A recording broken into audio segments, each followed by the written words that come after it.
Tissue macrophages and other cell respond to pathogen. तो neutrophils जो है ना वो मोस्टली सबसे पहले जो इन्फिल्ट्रेट होते हैं इन्फेक्शन में, वो सबसे पहले न्यूट्रोफिल्स होते हैं, उसके बाद मोनोसाइट्स और मैक्रोफेजेस आते हैं। पहले फिर न्यूट्रोफिल्स के बाद मोनोसाइट्स आते हैं, मोनोसाइट्स से जो है वो मैक्रोफेजेस बनते हैं, ये याद रखिएगा।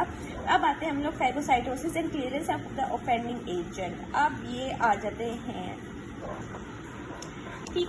अब देखा है कि अब ल्यूकोसाइट्स आ गए, ठीक है, इन्फेक्शन वाली साइट पे आ गए। वहाँ पे आके उन्हें क्या करना है कि उधर जाके उनकी ल्यूकोसाइट की एक्टिवेशन होगी।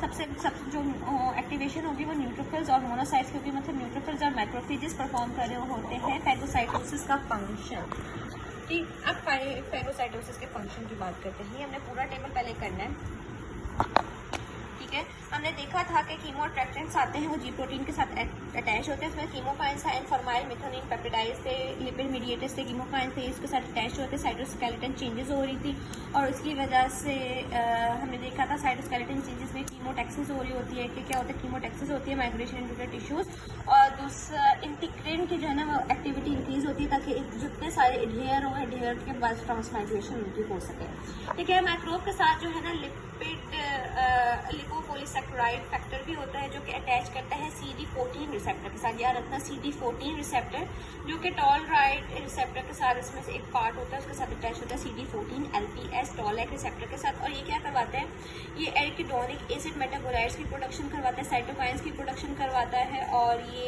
इन्फ्लेमेटरी रिएक्शन को एम्प्लीफाई कर रहा होता है, ठीक है। एम्प्लीफाई करने में टॉलराइड रिसेप्टर के साथ साथ जो है ना ये रिएक्टिव ऑक्सीजन की स्पीशीज को भी करवाता है। अब इसमें जो साइटोकाइन रहता है कि साइटोकाइन रिसेप्टर के साथ इंटरल्यूकिन फैक्टर हो गया, ठीक है, ये अटैच होता है और ये रिएक्टिव ऑक्सीजन की करवाता है कि न्यूट्रोफिल्स में रिएक्टिव ऑक्सीजन स्पीशीज ज़्यादा हो, उसके बाद माइक्रोबियल एक्टिविटी हो, उसके साथ साथ फाइगोसाइटिक रिसेप्टर भी ये काम करवा रहा होता है। ये साइटोकाइन रिसेप्टर, फैगोसाइटिक रिसेप्टर और साइटोकाइन रिसेप्टर ये जो है ना वो माइक्रोब्स में किलिंग में भी हेल्प कर रहा होता है, ठीक है। फिर फैगोसाइटोसिस में आता है, सबसे पहले क्या होता है कि ल्यूकोसाइट जो है उनके रिकॉग्नाइज करता है पार्टिकल को, कौन सा पार्टिकल को हम लोगों ने डाइजेस्ट करना है, उसके बाद एनगल्फमेंट करवाता है, उसके वो एक रिकॉग्नाइज करके उसको एनगल्फ करवाएगा, उसके बाद उसके अंदर जब वो एनगल्फ हो जाएगा उसकी डिग्रेडेशन करवाएगा।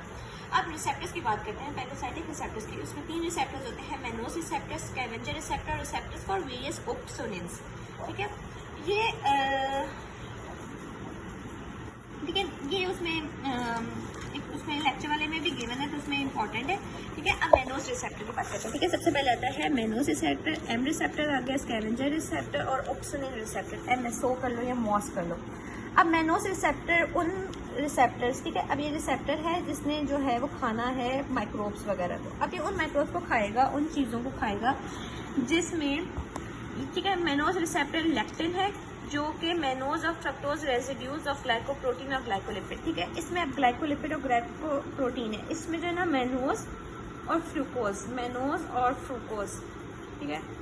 ग्लाइकोलिपिड और ग्लाइकोप्रोटीन में मेनोज और फ्रूकोज वीडियो को देखेगा और इनको पकड़ के खा जाएगा ये, ठीक है। ये मेनोज रिसेप्टर का काम है। लेकिन अब देखो मेनोज और फ्रूकोज को खाता है तो यूँ ये होस्ट सेल्स को क्यों नहीं खाता, ठीक है, क्योंकि इसलिए नहीं खाता क्योंकि जो मेमिलियन ग्लाइकोप्रोटीन और ग्लाइकोलिपिड है ना उसमें टर्मिनल सैलिक एसिड और एन-एसिटाइल ग्लाइकोसामीन होते हैं। सैलिक एसिड होता है और एन-एसिटाइल ग्लाइकोसामीन होता है, इसीलिए वो उसको नहीं खाता और फ्रूकोज और मेनोज वालों को माइक्रोब को खा जाता है। फिर दूसरा हम लोग बात करते हैं स्कैवेंजर सेल की। स्कैवेंजर सेल्स जो हैं वो क्या करते हैं, वो लो डेंसिटी लिपोप्रोटीन पार्टिकल्स को इंजेस्ट करते हैं, ठीक है। LDL पार्टिकल्स वालों को ये डाइजेस्ट कर रहे होते हैं, ठीक है। और ये मोस्टली उन रिसेप्टर्स को डाइजेस्ट करते हैं जिनको ऑप्सोनाइड हो, ऑप्सोनाइड मतलब कोटेड हो। अब देखो ये माइक्रोब है, ठीक है, माइक्रोब में ऑप्सोनेंस लगे होंगे, ये ऑप्सोनेंस है, उनको ये जल्दी देखो ऑप्सोनेंस लगा हुआ है मैं तो इसको खा जाऊंगा, ये उनको खा देता है, ठीक है। अब ऑप्सोनेंस क्या होता है, ऑप्सोनेंस इम्यूनोग्लोबिन G होते हैं, ठीक है, इसकी बात करते हैं तो इम्यूनोग्लोबिन G होते हैं और ये मोस्टली एंटीबॉडीज़ होते हैं, ठीक है। ये एंटीबॉडीज से बने होते हैं, ये कंप्लीमेंट प्रोटीन C3b का पार्ट होते हैं। C5a हमने देखा था वो कीमोट्रैक्टेंट में काम कर होते हैं, तो C3b अगर break down product of complement activation हो वो हो, ठीक है, मतलब ये अटैच कर देते हैं ना, देखो ये अटैच्ड हुआ वो कंप्लीमेंट सिस्टम का ये माइक्रोब के, इसे खाना है, ये एक्टिवेटर है कि पता चलता है ये ऑप्सोनिन है, ठीक है। ये ऑप्शनिन है, तो देखो कंप्लीमेंट सिस्टम में जो है ना वो अटैचमेंट लगा देता है माइक्रो के सबके, इसे खाना है, तो ये एज अ आइडेंटिफिकेशन पॉइंट है। C3CB प्रोडक्ट कंप्लीमेंट सिस्टम का आइडेंटिफिकेशन पॉइंट है। सेटिन प्लाज्मिन लेक्टिन्स भी आइडेंटिफिकेशन पॉइंट है। मेनोस बाइंडिंग लेक्टिन भी आइडेंटिफिकेशन पॉइंट्स हैं, ये सारे हैं।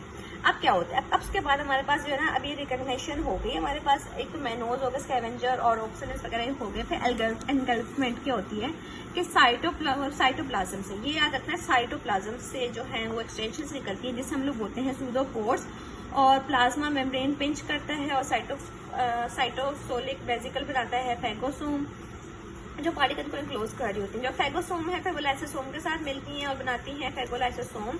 इस प्रोसेस में जो फाइगोसाइट है ना वो कुछ ग्रेन्यूल्स भी रिलीज करता है, ठीक है। अब जो फाइगोसाइट है जिसमें लाइसोसोम वगैरह है, इसमें कुछ ग्रेन्यूल्स रिलीज होंगे जिसमें हम लोग बात करेंगे। न्यूट्रोफिल्स में वो MYO है, माइलोऑक्साइड कुछ नाम था, सॉरी। ड्यूरिंग दिस प्रोसेस जो फेगोसाइट है ना वो ग्रेन्यूल्स रिलीज करता है एक्स्ट्रासेलुलर स्पेस में, और ये नॉर्मल सेल्स को भी डैमेज कर देता है। फेगोसाइट इस प्रोसेस में जब फेगोलाइसोसोम उसमें वक्त में ये ग्रेन्यूल्स भी रिलीज करता है। ये न्यूट्रोफिल्स का केस नहीं है। फिर intracellular destruction of microbes and debris.